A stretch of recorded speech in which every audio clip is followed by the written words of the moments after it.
Well, it's lovely to be back here in Norwalk. I want to thank you for giving me a hand. I also want to thank all the folks here at U&B above the Ford dealership for making me an offer I couldn't understand. And that's why I am here today. Everything is gonna be okay. I'm gonna sing 2 or 3 songs I learned off of some of my CDs, with at least 12 carefully inserted mistakes into my portion of the morning's program, so I don't have to bear the burden of a flawless presentation, but instead can celebrate imperfection. Would anybody like to celebrate imperfection with me here this morning? I suspected you might.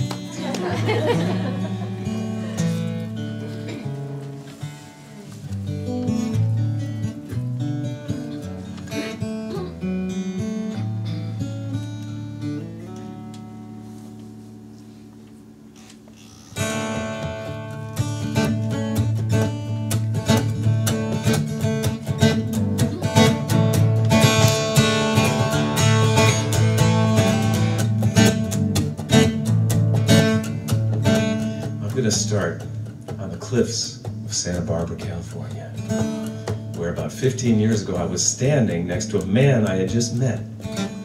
We were connected by a metal frame and a sheet of plastic. And he said he was going to take me on my first flight, a tandem hang gliding flight off the coast of California at 4,000 feet. He said we would take 10 steps, and he said, whatever you do, keep your feet moving, because after those 10 steps, you're not going to feel anything underneath them. You're going to be over the Pacific Ocean. He said, are you ready to fly? I said, yes.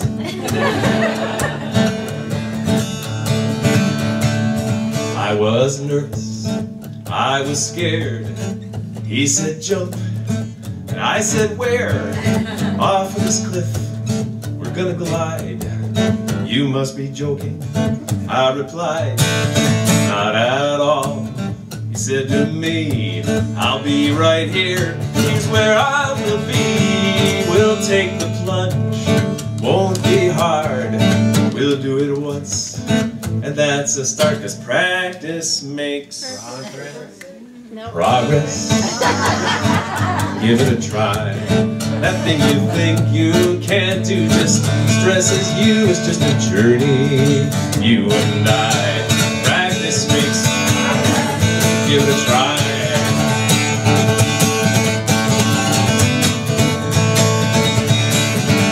Got a friend in a chair. He rolls around here and there. There are things that he can't do. Ride a bike, tie a shoe. But who said legs or eyes or ears makes this world any clearer? He teaches me, I stumble on, and we get up whenever we fall down. This practice makes, give it a try. That thing you think you can't do just stresses you. It's just a journey, you and I. Practice makes progress. Give it a try. Here it comes again. I'm feeling fearful, afraid of the mistakes that I might make. But fear is just excitement without oxygen. So I will take the deepest breath that I can take.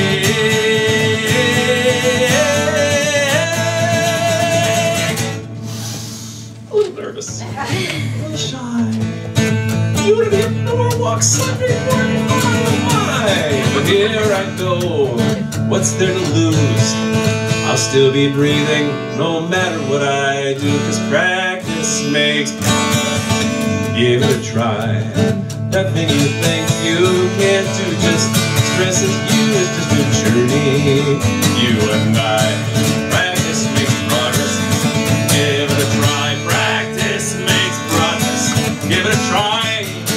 That thing you think you can't do, it just stretches you. It's just a journey, you and I. Practice makes progress.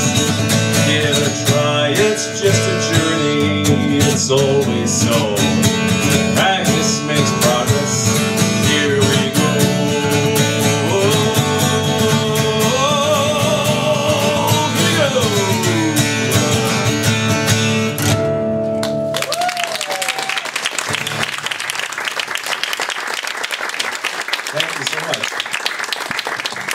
It's a great pleasure and an honor to be here.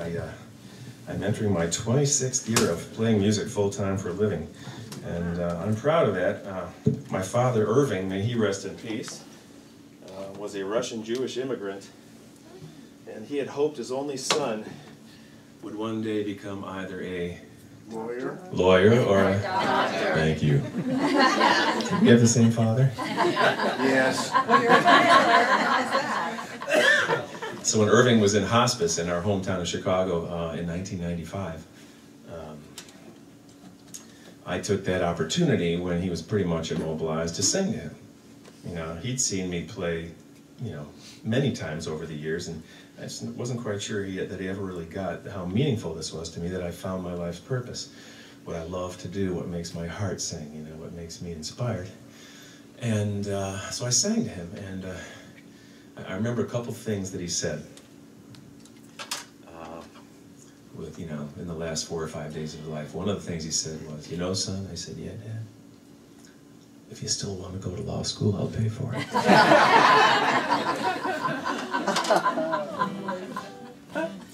And the second thing he said was a word I never thought I would hear him say, because I just wanted him to know that wherever he was going or whatever was happening next, that I love to sing. So I sang to him, you know, the last 2 or 3 nights he was alive, by his bedside, very quietly, and with really no feedback from him, except that the second night, 2 nights before he passed, I went in and woke him up before my sister and I left. You know, we were going back at like midnight to his apartment, and I said, "Deb, I just want to go back for a second." I went back and I kind of nudged him and his eyes kind of opened. I said, "Hey, Dad." He kind of said yes with his eyes. I said, "I just want to know if you heard me singing to you the last couple nights, because I want you to know that wherever any of us are going next, you, me, anybody else, I have found what I love to do. I want you to know that your son is living a happy, fulfilled life.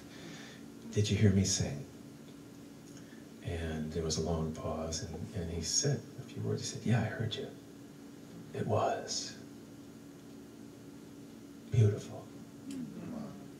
That's the first time in 84 of his years I ever heard him say that word. I'll take it. We don't all get it, do we? No, no. And, you know, what child doesn't want some kind of approval from their parents, no matter what the relationship was, you know? And we had a tempestuous one. If I had been asked to describe my relationship with Irving, up until that moment, you know, with one word, I could have thought of a lot of other words.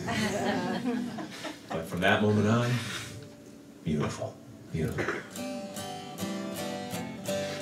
So I stand before you as a happy person, and I'm glad that you're such a happy church. I heard you singing all about it, and I loved Kenneth's opening.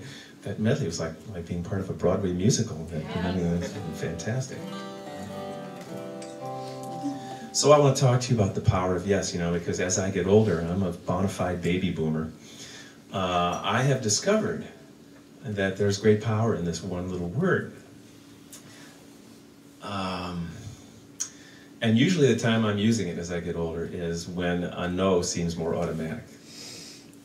In other words, somebody asks me a question and I go, my first reaction is no. I try to take a pause and not say the no word and think about why that no is so automatic. Why am I so opposed to whatever the idea is? And, you know, more often than not, I'll say yes. I want to give you an example of that.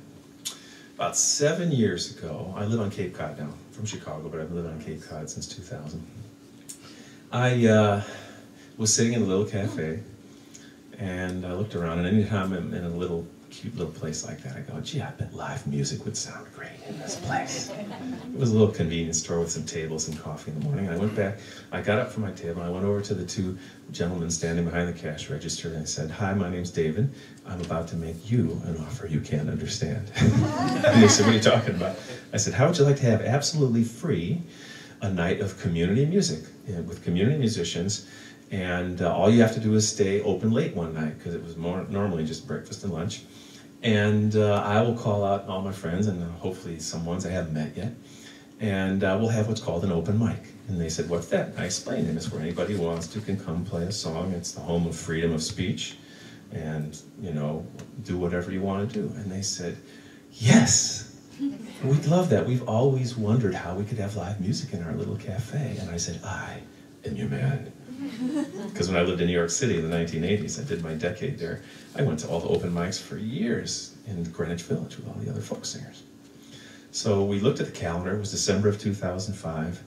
3 amazing things happened that month, but those are week-long workshops I could tell you about, involving Peter, Paul, and Mary and my thyroid cancer. But this was the open mic. They all happened in that same month. And I looked at the calendar, and there was a circle printed around a date indicating a full moon. I said, let's do it on that day, and I'll call it the full moon open mic. And they said, cool, we like it. And let's just put the word out and see if anybody comes. Now, this was a cafe that had maybe 10 tables and 20 chairs. And the night of, about 75 people showed up. 2 things had happened, because the owner said yes. We were able, people saw an opportunity to get together, and it was free. And if you've ever been to Cape Cod, you know that an affordable night on Cape Cod doesn't exist, so I wanted to help create one. So that my year-round people, not the people with second homes in the summer, my year-round friends and neighbors, the hard working class people, some struggling for their survival, would have something to do where they could go out. And all these people came, and when I saw this great influx of people, I grabbed a paint bucket out of my car, an empty one, plastic one, and I scribbled a note that said, free will donations for Habitat for Humanity of Cape Cod. I figured maybe I could send Habitat $50 the next day. And if you've ever been in social services, you know that no amount is too small. So I put a bucket out, and by the end of the night, there was like $200 in there. Crumpled bills, coins, winter money, not summer money. And I thought, this is an idea worth continuing. So 7 years later, we're now in our 8th year. Over $7,000 in that bucket cumulatively for local nonprofits. I've given to a local nonprofit every time. So one day someone at Hospice and Palliative Care, or AIDS Support Group, or the Animal Shelter, or Lower Cape Outreach Council that gives money, heating oil money, for people who can't heat their homes in the winter. Just, they get a check for anywhere from $300 to $500 out of the blue. And it's like, feels really good. Yeah. So I started doing this. The next one is Wednesday night, so come on up. It's free. You have to get there and find a place to stay, but it's free. It's free at the Brewster Ladies Library. And they give us a room, and we have potluck snacks, some gluten-free. And it's turned into a great event. 100 people come to watch every time, and 25 people come to play one song or one poem or one story. It's truly, truly wonderful. So about 3 years ago, I get a phone call at World Headquarters of David Roth Music. It's the upstairs bedroom in our house on Cape Cod. And it went something like this: hey, is this David Roth? I said, yes. Good word. And he said, well, we haven't met, but I've been coming to your open mics, and I really love them. And my name's John Economos, and I am the director. The reason I'm calling is I'm the director of a low-income housing community on Cape Cod called Mashpee Village. And I said, what can I do for you, John? He says, well, I've got a bunch of teenagers who are like starting to turn into troubling directions, drugs, violence, and that sort of thing. And I wonder if you'd consider coming out to do a songwriting workshop with my teenagers. I think they could benefit with some time with you. And I thought, folk music, teenager. Very bad combination. John, I love that you made this phone call. I'm one of those people who believes the dumbest question is the one not asked. So, but I have to be honest with you. The only phrase I could think of when I put folk music and teenagers in the same sentence is, yes, I'll do it. And he said, yes? And I said, yeah. Because I thought there could be something good for somebody, even if I didn't have a clue what I would do, because I didn't. I know teenagers are listening to other kind of music than, this. So he said, yeah, I'll come do it. He said, I can't believe you said yes. Are you sure if teenagers are folk music? No, he's trying to talk me out of it. No. I said yes. And so it was around Thanksgiving 3 years ago, and a week ahead of the date, he emailed me and said, I got 14 teenagers signed up for your workshop. I said, fantastic. But I knew I was going to just do what? Show up that day and just surrender to the present moment. That's my thing. And I showed up that day, 15 chairs in a circle, 1 for Dave, 14 for the teenagers, not one of who showed up that day. Not one. However, the preteens, the 6 to 12-year-olds in the community had heard there was going to be some music that day, and every chair was filled. They weren't sitting in their chairs, they were on the edge of their seats. Are you the music man? Yes. what are we going to do today? I said, well, my name's David. I'm a songwriter. Would you guys like to write a song? Yes. Yeah. They couldn't have been more excited. And I go, this is great. Thank you. And I said, well, I've got an idea. And they said, how about we write a song about how to make the world a better place? Yes. Yeah, they were just really, really enthusiastic. And mind you, these kids with, you know, no resources, some didn't have parents. One kid brought a guitar with 4 strings, and I said, can we play this? I said, yes, we can, and we did, you know. It was a yes day. So I said, all right, let's write a song. I'm going to give you each a pad and a pen I had just gotten from some fancy conference I was at where they leave all that stuff on the tables and it gets thrown away. So I collect with permission and redistribute. I'm like the Robin Hood of office supplies. And I gave these kids a nice pad and a pen, and they were happy about that already. And I said, all right, I got an egg timer here. I'm going to give you 5 minutes to write down a couple ideas about how to make the world a better place. Be as specific as you can, and we'll make a song out of that. So 5 minutes later, and then they're scratching their heads and working really hard. And then we went around the circle of 14 kids, and we took ideas from each child. And every once in a while, we would stop to see if we could make something rhyme, because that's sometimes what you do in a song. Not always, but sometimes. And an hour later, we had this song that we're about to sing. You ready to sing our song? Yeah. So the adults came back for the potluck lunch, and we sang the song to them after lunch, and many tears were shed, but it's not a sad song. But tears of what? Of joy and pride, gratitude, accomplishment, boldly going where they had not gone before, you know, that kind of thing. So let's sing that soul song, and oh boy, what do you find out what happened next? That simple word, yes. All right, here we go. It's a call and response song. So because since we just wrote this, I'll call out a line, you sing it back to me, and I'll handle the choruses, okay? So remember, look at the person on either side of you, say, it's time to sing with Dave. Would you do that right now? It's time to sing with Dave. Here we are. Here we are. Here today. Here today. We're here to sing. We're here to sing. We're here to play. We're here to play. Make this world a better place. A better place. For you and me. For you and me. And the human race. And the human race. If you had a bad day. If you had a bad day. You can turn it around. You can turn it around. Play some tune. Play some tune. Crank up the sound. Crank up the sound. Hand in hand. Hand in hand. Lost and found. Lost and found. Turn your frown. Upside down. Upside down. Oh, know that we can be ourselves. That's a nice line, kids, but what are we going to rhyme with selves, kids? Elves. That's what they said. Okay, I need a minute here. One kid said, no, I got it, Dave. And he sang this. Know that we can be ourselves. Witches, fairies, ninjas, warlocks, and elves. 14 kids. 14 kids. Pretty neat. Pretty neat. Let's write this song. Let's write this song. And then we'll eat. Let's have some fun. In the sun. In the sun. Love our world. Love our world. Love our town. Love our town. Let's go green. Let's go green. Save the bees. Save the bees. Save the world. Save the world. Save the trees. Save the trees. Oh, let's have some chicken pot pie. That's a nice word too, kids. What are we going to rhyme with pie? Pie. Sky. Why? Well, I was searching, but then another kid raised his hand and I said, I got it! And he delivered all by himself what I think is the greatest line written in any song of any genre in the last 25 years. All right? Let's have some chicken pot pie. We'll have lunch with the FBI. And we can fly in the sky. My, oh my, FBI.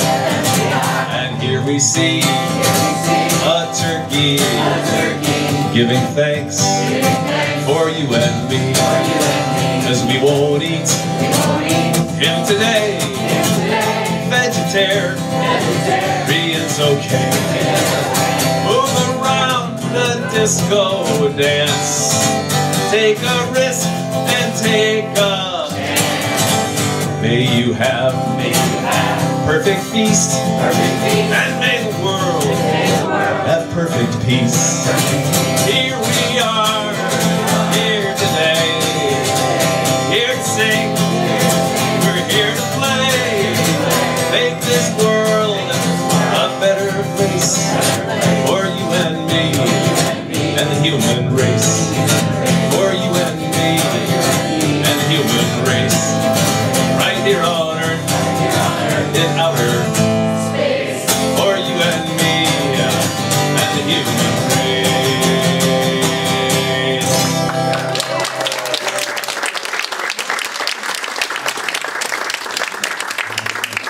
very much fun, you know, and we had a connection, me and those kids. It was great. And I've been back a few times, and we've been writing some other songs and stuff.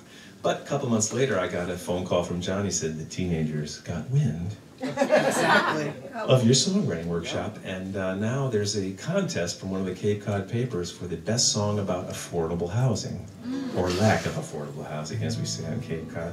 And three of my teenagers have been writing poetry about this, and they asked me if I could send you their poems to see if they could be made into songs.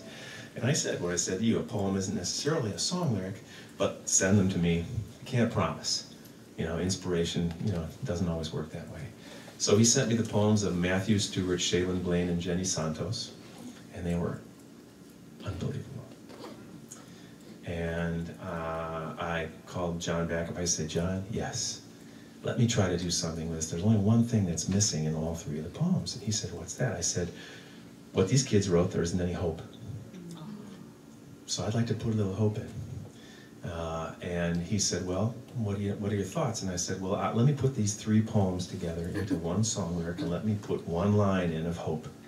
The last line of the chorus, I'll make up chords and melody, I'll make a quick recording, and I'll send it to you. And I want you to be honest. Ask the kids. If they don't like what I've done, that's where it ends. You know, I'm not going to be attached to the outcome of my actions. I'll be open to them, but not attached to them. And he said, okay, take a whack at it. And I did, and I kind of combined these three poems into the words of these kids, and I added one line of hope, and I sent it back to John, and he said, they love it. Now they want to record it. He said, you got any ideas here? I said, yes. He said, what? I said, bring them over to World Headquarters of David Roth Music. He said, what's that? I said, it's the upstairs room in their house on Cape Cod. In fact, bring them over next Wednesday afternoon, because next Wednesday night, this is 3 years ago, I have the next full moon open mic. So how about we bring the kids over, we record the song, can we take them out to dinner, you know? And he said, yeah, I got a budget for that. And I said, let me bring them to the open mic so they can sing this song for our friends and neighbors. And he said, yes. So next Wednesday around 4 in the afternoon, you know, about 10, 12 of them, including three adult chaperones, piled into my messy but loved home office at World Headquarters, where on a good day 3 people will fit. And just sang the song at the top of their lungs in no particular key, which is the way I think singing should be done. You know, without judgment or comparison. It's sort of like anti-American Idol, if you would. You know, where we're not trying to get other people's approval, and we remind ourselves that music is everyone's birthright, not just for the chosen few, you know, who are being, you know, moved around by the music industry. That's right. No accident that those two words are put together. This is music, and I believe music's too important to be left in the hands of professionals. So they came over, sang at the top of their lungs. I hit the record button. They sang it through a couple times, and it is beautiful. I mean, it is in no particular key, but it is from the heart, and it's beautiful. And if you like, I've been sending around copies of this MP3 for 3 years. If you like, just give me your email at the end, and I won't give that to anybody else. I'll just send you the MP3 of the kids singing our song. And I loved it so much, I put it on my last album, because I just think it's a beautiful statement.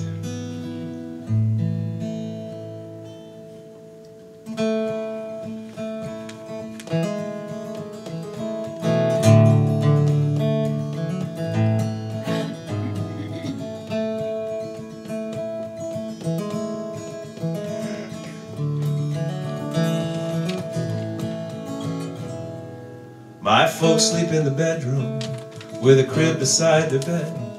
I'm out here on the sofa with my sister. This cottage may be small, but it's home to us all. We appreciate everything we have. My wish for my family and me, to have a home like other people do. Sometimes I feel like it's not meant to be, but everything that happens makes me stronger.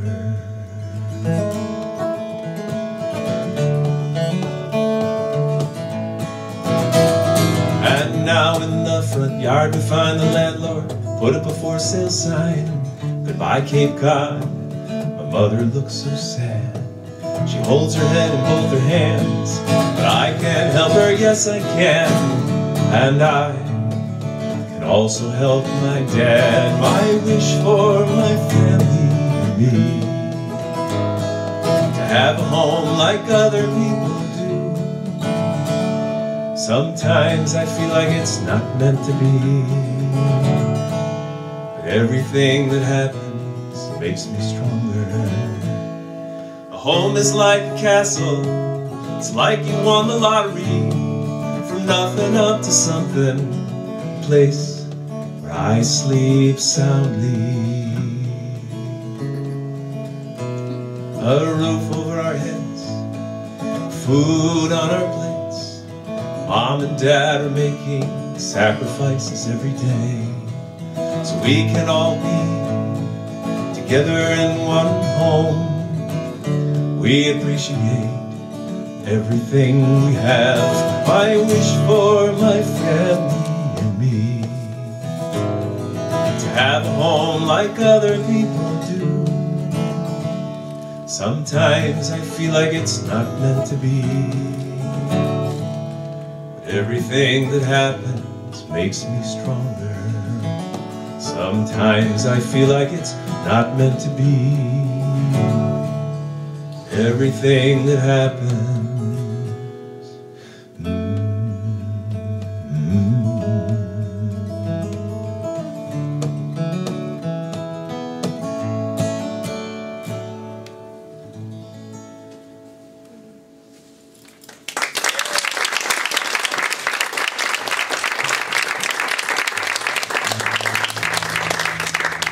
Well, I'm going to try to squeeze one more song in my sermon and song, but I just love those kids, you know.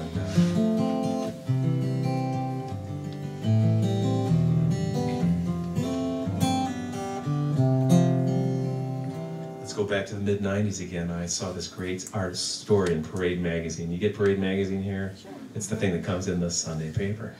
You know, and they have great human and woman interest stories there, you know. And I'll close this off. I just hadn't planned to play this, but it's perfect for this idea of saying yes and affirming what's possible instead of the automatic no. There was a big story in Parade magazine, mid-1990s, and our housemate brought it to my attention, saying, "David, this would make a great song." And it was a picture of a woman named John and Josie Politano. Turns out live on Cape Cod, and I was living in Seattle at the time. But big, you know, kind of Archie Bunker-esque kind of guy with faded army tattoos, and his wife in a house dress, just looking, you know, with these big eyes in the camera. And this incredible article about how they had adopted one child, John Jr. And John Jr., when he was in his late teens, went out into the world and came back to his parents, their only child, with the AIDS virus. And to say that this turned their world upside down would be an understatement. Changed forever the lenses through which they would view the world, and took them through an amazing process that speaks for itself.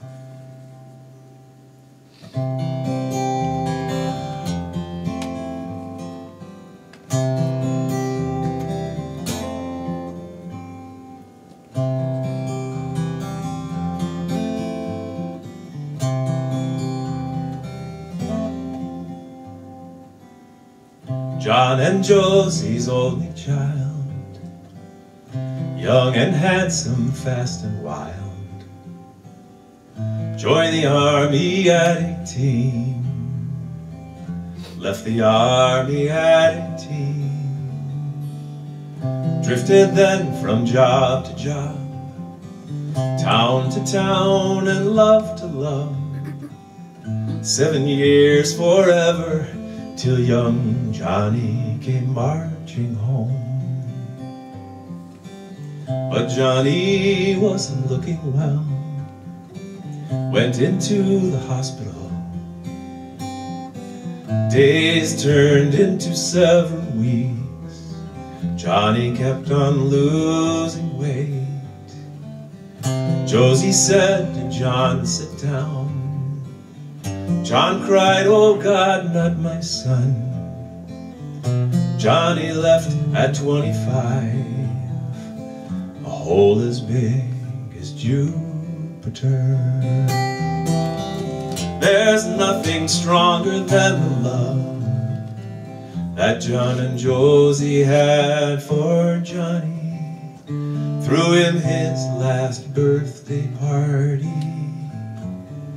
No one from the family came.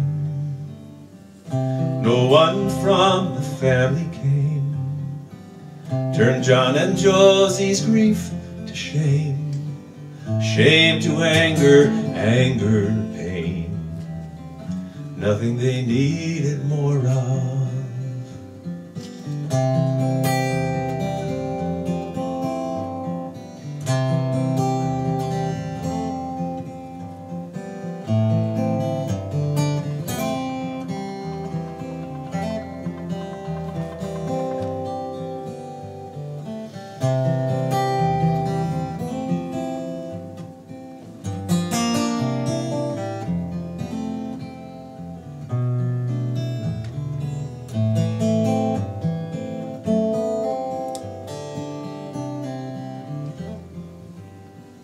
Now 2 years gone, the telephone is ringing in the dim-lit den.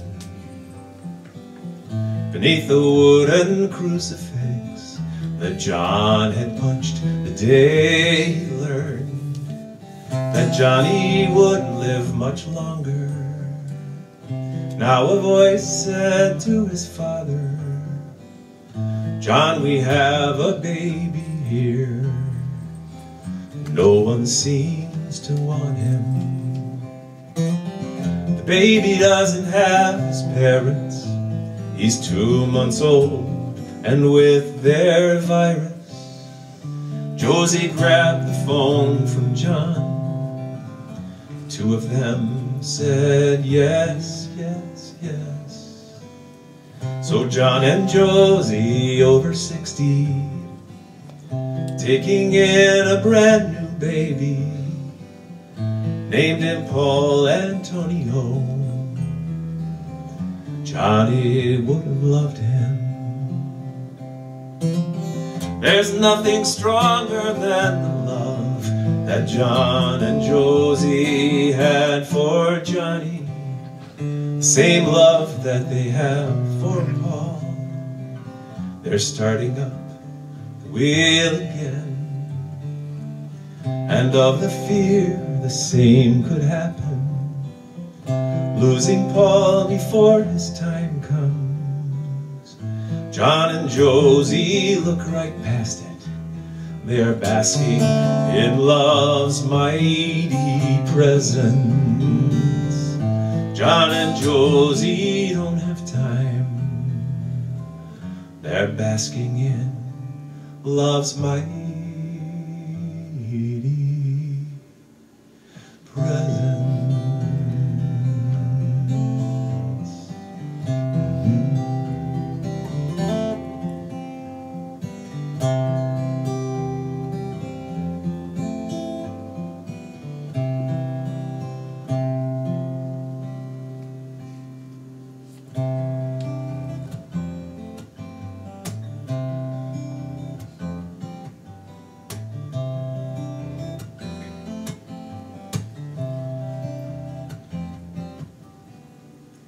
Everyone looks for their calling in love, but I always find it surprising the way people say that they're falling in love, but I always felt I was rising, floating right off of the ground and reaching something I only have dreamed of. I'm not falling at all, I'm rising in love.